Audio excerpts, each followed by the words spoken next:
Ahead tonight, a Catholic march is planned at the Diocese of Tyler Chancery this weekend. It's in response to the removal of former Bishop of Tyler, Joseph Strickland. A rosary and procession is planned for Saturday morning in front of the diocese offices on the Loop in Tyler. It's being organized by an organization called the Knights of the Republic. It's unclear if Strickland will attend, but he did say on social media he prays this march will be respectful and focused on Jesus. And tonight we are learning more about the timeline of the former bishop's removal. According to the Archbishop of Galveston and Houston, Strickland was presented with a request to resign on Thursday, November 9th.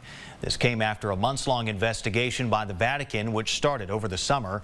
Strickland refused to resign, prompting the Pope to remove him on Saturday. And while Strickland is no longer the Bishop of Tyler, he remains a bishop in the Catholic Church.